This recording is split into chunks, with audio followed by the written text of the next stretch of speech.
आइए देखते हैं।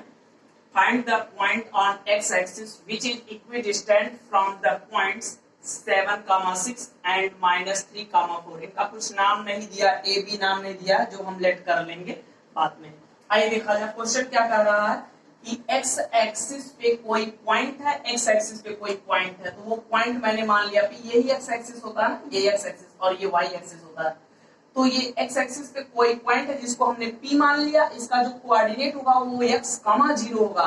हाँ, एक्स एक्सिस पे जो y की वैल्यू होती है वो 0 होती है, ठीक है, और y एक्सिस पे x की वैल्यू 0 होती है, ठीक है, क्योंकि हम y एक्सिस पे चल नहीं रहे हैं, इसलिए y 0 है। x एक्सिस पे मूव करेंगे तो x की कुछ ना कुछ तो वैल्यू आएगी, ठीक है। अब ये P पॉइंट जो है इससे यानी कि 7,6 से उतनी ही दूरी पे है जितना कि ये -3,4 से है। तो मैंने मान लिया ये जो 7,6 पॉइंट है इसका नाम A है और ये जो पॉइंट है उसका नाम मैंने मान लिया B है। इसका मतलब जो P है वो A से उतनी ही दूरी पे है जितना कि ये P जो है वो B से है, ठीक है। ये B पॉइंट मैंने यहाँ लिख दिया, जितना PA है उतना PB भी है, ठीक है। तो पिछले जैसा क्वेश्चन हो गया, हाँ सेम वैसा ही है। आइए सॉल्व करते हैं। सॉल्यूशन कैसा, हमने माना लेट द रिक्वायर्ड पॉइंट, यानी ये जो पॉइंट लेट करने के लिए कहा वही पॉइंट, यानी इसकी बात हो रही है। Let the required point is P और जिसके कोऑर्डिनेट क्या है x, 0 which is equidistant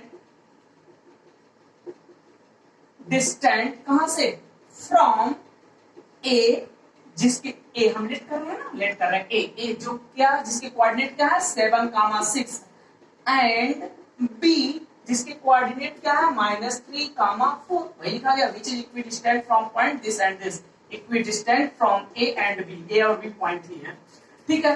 इसका मतलब मीन्स जो PA है वो इज इक्वल टू है PB के, यानी ये जो PA है वो PB के इक्वल है। PA कैसे निकलेगा, वही 7 - x का होल स्क्वायर प्लस 6 - 0 का होल स्क्वायर अंडर रूट में। अच्छा, अंडर रूट में 7 - 6 का होल स्क्वायर, 7 - x का होल स्क्वायर प्लस 6 - 0 का होल स्क्वायर, 6 - 0 का whole square is equal to under root में PB कैसे निकलेगा, x -3 x -3 यानी x + 3 लिख देना, हाँ चलेगा, x + 3 का होल स्क्वायर प्लस 0 - 4 का होल स्क्वायर, 0 - 4 का होल स्क्वायर, ठीक है। अब देखिए दोनों तरफ अंडर रूट है और अंडर रूट के अंदर जो है वेरिएबल है, तो रूट हटाइए, कैसे, स्क्वायरिंग बोथ साइड। तो स्क्वायरिंग बोथ साइड, हम दोनों तरफ का स्क्वायर करेंगे, जैसे स्क्वायर करेंगे रूट हट जाएगा, तो अब स्क्वायर करके दिखाएंगे नहीं, ठीक है, बिना दिखाए चल कर रहे हैं। आप अपने एग्जाम में भी बिना दिखाए कर सकते हैं, जैसे ये लिखेंगे वो समझ जाएगा टीचर कि हाँ ये रूट अब हट जाएगा, ये बचेगा अंदर वाली वैल्यू, यानी कि 7 - x का होल स्क्वायर प्लस ये क्या हो जाएगा 6 का स्क्वायर इज इक्वल टू, ये रूट हट गया, यानी कि x + 3 का होल स्क्वायर प्लस यहाँ क्या बचेगा -4 का होल स्क्वायर, ठीक है।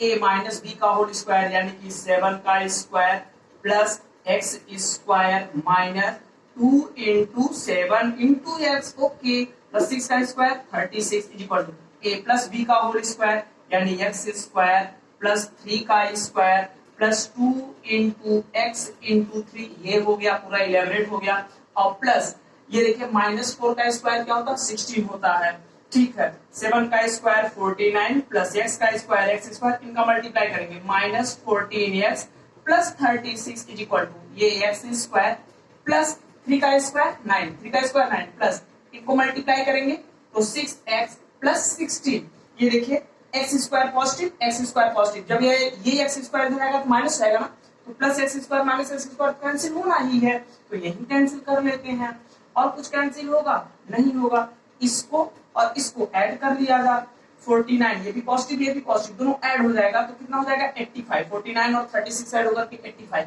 इसका मतलब ये हो गया 85 minus 14x is equal to, equal किधर क्या आ रहा है, ये देखिए +9 और +16 मिलकर के +25 और यहाँ पे +6x ओके। वेरिएबल एक तरफ, कांस्टेंट एक तरफ कर दीजिए, तो वेरिएबल इधर -14x है ही, ये +6 इधर आएगा तो -6x इज इक्वल टू, ये +25 ऑलरेडी इधर है ही, ये +25 इधर जाए, सॉरी +85 उधर जाएगा तो -85 बन जाएगा। ठीक, ये देखिए दोनों नेगेटिव है, जुड़ जाएंगे तो कितना होगा -20x इज इक्वल टू, ये देखिए एक पॉजिटिव एक नेगेटिव, सब्ट्रैक्ट बड़े वाले में से छोटा वाला, 85 में से 25 चला जाएगा तो 60, साइन कौन सा लगेगा, जो बड़े वाले के साथ साइन है, हाँ ठीक है, माइनस से माइनस कैंसिल, यानी x इज इक्वल टू आ जाएगा 60 डिवाइड बाई 20, तो x इज इक्वल टू क्या आ गया 3 बाई 20 से 60 को डिवाइड करेंगे 3 आ जाएगा, ठीक है x को 3 आ गया। अब हमसे पूछा गया था वो point, find the point, point क्या है p x, 0, तो लिखा जाएगा required points will be p, p bracket में x की जगह क्या लिख दिया जाए 3, 0, यही आपका आंसर हो जाएगा, ठीक है, हाँ यही होगा। ओके।